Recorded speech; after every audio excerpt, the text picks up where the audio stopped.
Bonjour, bonjour. Je reviens encore sur l'actualité. Je sais que j'ai carrément zappé l'actualité du Mali, mais c'est sans doute, ben voilà, je n'oublie pas que voilà, le Mali a aujourd'hui montré encore, a fait une prouesse vraiment phénoménale.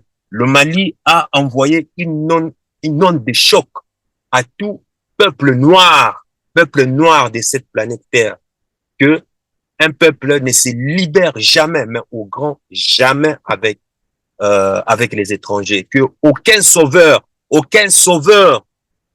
que ça soit au ciel ou que ça soit en enfer, que ça soit je ne sais de quelle planète, ne viendra nettoyer, ne viendra vous enlever de la misère. Pendant plus de 10 ans, l'armée française est là, prétendument au Sahel, pour pouvoir combattre les terroristes. Qu'est-ce qui s'est passé? On a remarqué que les actes terroristes n'en finissent jamais. C'est comme si tu appelles un plombier de venir réparer les tuyauteries de ta cuisine. Le plombier arrive, il commence son travail, tout est consort, et surtout que tu payes, hein, surtout que tu payes. Il commence son travail, et puis qu'est-ce qui s'est passé après? Bah, pendant 10 ans, eh ben, tu sais quoi? Ben, l'eau ne fait que couler, quoi. Aucun trou n'arrive à être bouché, toutes les théories deviennent usées, et tout est consort, et tu te demandes même, mais plombier, tu es là, ça fait 10 ans, plus de 10 ans. Tu es assiégé dans ma cuisine, et en plus de ça, c'est même plombier, pour pouvoir bien mener ses activités, qu'est-ce qu'il fait? Il m'interdit, enfin, il t'interdit à toi ou bien à moi, de pouvoir même pénétrer même ta propre cuisine, dans ta maison. Au soi-disant, parce que si tu pénètres dans la cuisine, ben, tu risques de mettre tous les chantiers en vrac, en vrille. Et ben voilà.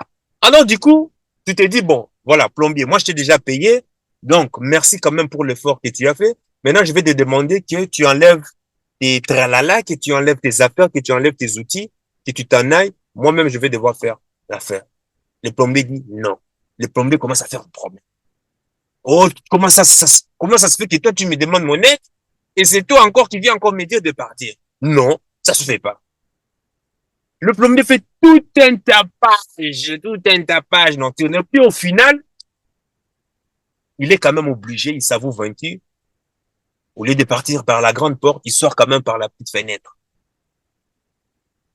Et moi-même, ou bien que toi, tu te mets à réparer, à suivre les tutoriels et tu te mets à réparer les tuyauteries de ta cuisine et autres, tu te rends compte que maintenant, mais en 2 temps, 3 mouvements, tu es comme ça. Certes, ça te prend plus de temps parce que tu ne connais pas la technique, mais tu en viens à bout des problèmes qui a déstabilisé, qui a bouché les tuyauteries de ta cuisine pendant des années.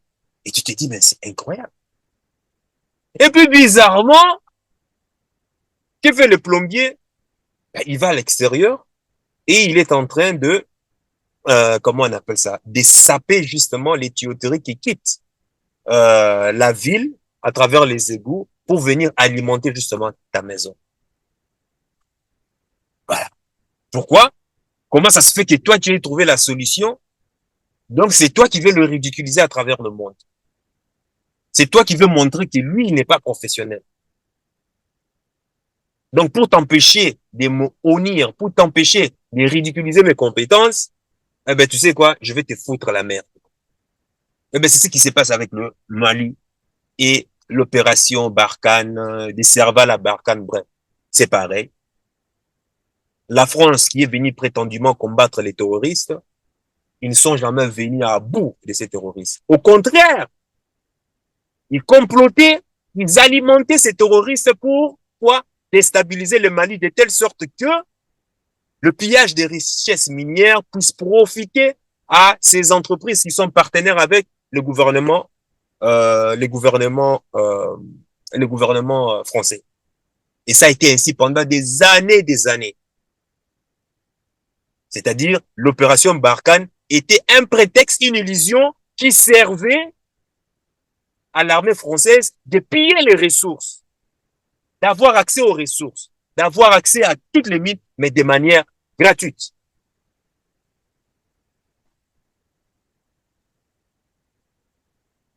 Et c'est ça qui s'est passé. Et pendant que le Mali est, au moment où le Mali a décidé de prendre les choses en main, ils sont montés sur Kidal. Et l'armée française est en déroute. Enfin, j'ai dit l'armée française. Le gouvernement français est totalement en déroute. Parce qu'ils sont en train de craindre. Et ce n'est pas moi qui l'ai dit, c'est Macron qui l'a dit. Macron l'a dit. Il a légitimé le fait que la présence française au Mali, au Niger, au Sahel, n'était là que pour pouvoir sponsoriser, que pour pouvoir intensifier la force des groupes terroristes. Pourquoi Macron dit que depuis que nous ne sommes plus au Mali, regardez comment les activités terroristes ont repris. En 2 mois, les activités terroristes, les attaques se sont intensifiées comparé à 2 ans passés. Qu'est-ce que ça veut dire? Implicitement, ce qui arrive à bien décoder, c'est que c'est nous qui légitimions, bien sûr, la présence des terroristes. C'est Macron qui l'a dit, c'est pas moi. Allez suivre sa dernière interview accordée à TF1, remplie totalement de contradictions. L'armée malienne a renforcé le gouvernement malien a renforcé son armée. Et puis la victoire de l'armée malienne sur Kidal, waouh, ça a été incroyable. Chose que l'armée malienne, chose que l'OTAN n'a jamais pu faire durant toutes ces années. Mais au-delà de ça, que nous enseigne la victoire de l'armée malienne? Ça nous enseigne 3 choses. Déjà que, enfin, en termes de moralité, en termes de leçons, que toute l'Afrique doit impérativement investir dans l'industrie des technologies, dans l'industrie des défenses, des technologies militaires. Ça, c'est une priorité pour le continent. C'est ce que le Mali a fait. Alors que dans d'autres États, qu'est-ce qu'ils font? Pour pouvoir combattre les terroristes et les rebelles dans leur pays, qu'est-ce qu'ils font? Ils attendent simplement que l'aide vienne de qui? De la France, de la Belgique, que l'aide vienne des États-Unis. Regardez-moi ces gens. D'ailleurs, que l'aide vienne de l'ONU. Deuxièmement, que une armée qui aime son peuple, qui est soutenue par son peuple, ne peut perdre aucune bataille essentielle sur son territoire national s'il a les moyens de sa politique comme l'armée malienne les a aujourd'hui. Tu imagines ça? Est-ce que dans d'autres pays, est-ce que le peuple est soutenu par leur armée? Enfin, est-ce que l'armée est soutenue par leur peuple? Non. On connaît tous ces pays. Mais au Mali, regarde la démonstration de force. Comment est-ce que tout le peuple est derrière Assimi Goïta et sa transition? Tout le peuple est derrière Ibrahim Traoré et son gouvernement. Tout le peuple est derrière Abdurrahman Tchani et son gouvernement. C'est ça qui nous enseigne l'onde de choc que la victoire de Kidal par l'armée malienne envoie à tout le peuple africain. Le troisième enseignement est que le Mali enseigne à toute l'Afrique le courage géopolitique et géostratégique. Et c'est le sens même de la politique, je crois, que Assimi Goïta même s'est basé dessus. Hein? C'est ce que j'appelle un peu la trilogie, comme l'a si bien dit un intellectuel, la trilogie d'Assimi Goïta. Et qui a même, et cette même trilogie, qui a été reprise par le Burkina Faso et par la suite par le Niger. Que dit cette trilogie de la Ligue du Mali? Déjà que, au niveau, en termes de conventions, en termes de collaboration, des partenariats internationaux. Le Mali, je cite, il dit ceci, que le Mali ne passe des conventions et des coopérations qu'avec des partenaires qui respectent son principe de souveraineté, son droit en tant que peuple et État à disposer de lui-même. Ça, c'est 1.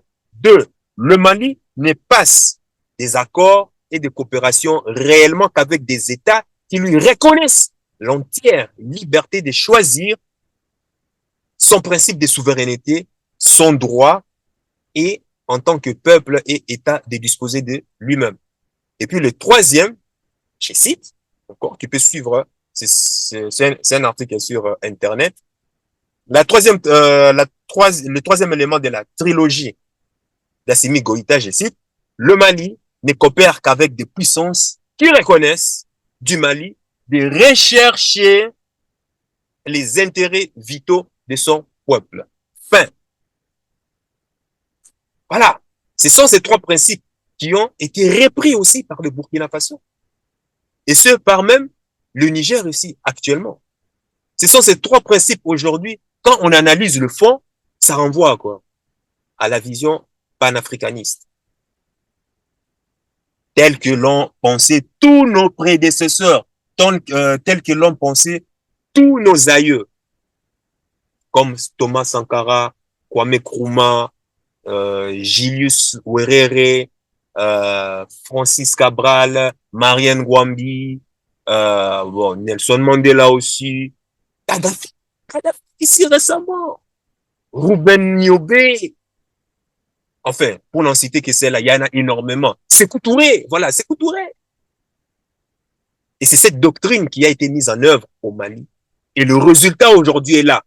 Le résultat aujourd'hui est là et c'est époustouflant. Et le peuple malien a retrouvé le sourire. Ça a été dur, mais en tout cas, on voit aujourd'hui que la confiance est en train de renaître. La confiance à son avenir. Le peuple malien nous a montré que il vaut mieux mourir pauvre, mais dans la dignité, que de pouvoir vivre dans l'abondance, dans le confort, mais en esclave, mais être esclave. Et je sais que l'armée malienne aujourd'hui va poursuivre carrément tous ces assassins terroristes, tous ces meurtriers, jusqu'à la frontière de la Mauritanie, jusqu'à la frontière de l'Algérie. Si même il faut même, il faut aller les poursuivre, les déloger même à l'intérieur même de ces pays-là, qui leur accordent le droit d'asile et de refuge. Le Mali est aujourd'hui le laboratoire de la souveraineté retrouvée du continent. Grâce à l'image du Mali aujourd'hui, attends, tu verras comment d'autres pays vont exploser, d'autres pays vont éclater. Le Mali. Cette bravoure du peuple malien, honnêtement, ça me donne envie encore de revisiter encore, de visiter ce pays. Et je pense que si le résultat aujourd'hui, parce que je suis en train de travailler énormément sur mes objectifs en termes de business, si le résultat ils sont, en tout cas, ma tournée en tout cas en Afrique, je pense que je commencerai premièrement par le Mali. Je dis bien, je commencerai par le Mali, le Burkina. Mali, Burkina, Niger. Mais en tout cas, le Mali sera le premier en tête pour aller visiter, enfin, c'est pas seulement Bamako, hein, mais aller visiter toutes ces régions. Kidal, Gao, Tombouctou, toutes ces villes. C'est incroyable, cette bravoure, cette onde de choc énergétique que le Mali renvoie à tous ces peuples qui se sentent opprimés. Félicitations, peuple malien. Félicitations à vous parce que grâce à vous, vous nous ouvrez les yeux, vous nous montrez que même avec peu de moyens, un peuple est capable de se libérer. Mais il suffit d'avoir la volonté et de se donner les moyens. Merci énormément. Et c'est aussi, ça renvoie aussi quelque chose, un message très puissant aussi pour nous, qui veulent se libérer justement qui veulent se libérer de l'esclavage, comment on appelle ça, de l'esclavage de la matrix, de l'esclavage économique que le système actuel est en train de nous soumettre. Et c'est ce que prône cette chaîne. Ta liberté géographique, ta liberté financière, ta liberté temporelle. C'est ce qui enseigne cette chaîne. Et c'est ce message que je voulais passer, un petit message, franchement, que on analyse toujours de loin tout ce qui se passe au Mali. Je suis de très près. Il y a énormément de désinformations. Voilà pourquoi je prends toujours mon recul lorsqu'il s'agit, franchement, de faire un sujet sur la géopolitique et géostratégie, parce que c'est très, il y a énormément de désinformations. Regarde, l'exemple parfait. Quand l'armée malienne est en train de remporter ses victoires, as-tu entendu une presse française venir louer, venir vanter le mérite, venir vanter l'exploit de l'armée malienne? Non. Mais lorsqu'il s'agit, lorsque l'armée malienne est prise en déroute, lorsqu'il y a des morts dans l'armée malienne, ils sont les premiers à pouvoir publier à la une, à l'armée malienne déboire. Comment on appelle ça? Il y a un mot qui, euh, qui utilise. Est-ce que l'armée malienne a les moyens de pouvoir, a la capacité de pouvoir combattre les terrorismes? 150 morts. Les terrorismes viennent d'infliger une, un râteau à l'armée malienne. Ils en ont fait 180. Oh non, non. Enfin, des trucs comme ça. Tu vois? La guerre commence par l'information. À travers l'information, on peut déjà faire en sorte qu'un peuple tout entier s'avoue déjà vaincu. Oui, je dis bien, s'avoue déjà vaincu. Voilà pourquoi il ne faut pas écouter toute information. Parce que tout ce qui loge dans son cerveau, tout ce qu'on loge dans ton cerveau, ça mûrit, ça grandit et ça produit des fruits. Voilà comment beaucoup de peuples ont été déracinés, ont été aliénés. Pourquoi? À travers l'information. La guerre commence par l'information. Et ça doit être aussi un exemple pour tous les médias maliens de pouvoir aussi publier des articles, des vidéos, des émissions à la faveur du gouvernement de transition. Il faut vanter les mérites. Il faut vanter votre gouvernement. Parce que vous êtes la vitrine. À travers vous, c'est tout le monde entier qui observe. Mais qu'est-ce qui se passe là-bas? Premièrement, qu'est-ce qu'ils vont faire? Ils vont voir d'abord l'actualité. Qu'est-ce dit l'actualité? Qu'est-ce dit d'abord les médias maliens? Malheureusement, désolé de le dire, mais quand je vois ce qui se passe, comparé aux médias nigériens ou Burkina Faso, quand tu compares les médias maliens, laisse tomber, quoi. Laisse tomber. Enfin, quand je dis laisse tomber, il y a énormément beaucoup de choses à améliorer. C'est ce que je veux dire. Voilà. Sur ce, sache que ton cœur, c'est déjà ce que ton cerveau essaie de comprendre. Sous la voix de ton cœur, il connaît déjà les chemins. Mais avant de partir, dis-moi dans les commentaires, qu'est-ce que tu sais par rapport à, euh, à l'offensive que l'armée malienne a lancée sur Kidal? Parce que dans 48 heures, ces dernières 48 heures, je n'ai pas très bien suivi. Donc, dis-le-moi dans les commentaires où ils en sont, qu'est-ce qui se passe là actuellement? Est-ce que la ville a déjà été assiégée, maîtrisée totalement? Oui ou pas? Parce qu'il y a un narratif ici, en Occident, comme quoi le peuple à Kidal est divisé. Voilà ce qu'il dit, que le peuple est divisé, que l'armée que le peuple qui est comment on appelle ça, le coup d'envoi, la marche de l'armée malienne sur Kidal risque de détruire énormément euh, Kidal, les infrastructures, tous ces genres de trucs. Non, l'armée malienne montre une leçon de morale, même à ce qui se passe en Israël. Regarde, Israël, pour attaquer, au lieu de faire des attaques ciblées, Israël va complètement détruire toutes les infrastructures civiles. Mais sur Kidal, on voit que le Mali fait des attaques ciblées, tout en préservant des monuments, tout en préservant des musées, tout en préservant des endroits stratégiques. Regarde l'attaque de l'OTAN en Libye, comment ils ont tout ravagé. Est-ce que ça en valait la peine pour une personne? Ah, à qui il veut nous faire croire? Leçon de morale. Voilà. Sur ce, sache que ton cœur sait déjà ce que ton cerveau essaie de comprendre. Suis la voie de ton cœur. Il connaît déjà le chemin. Ciao, ciao.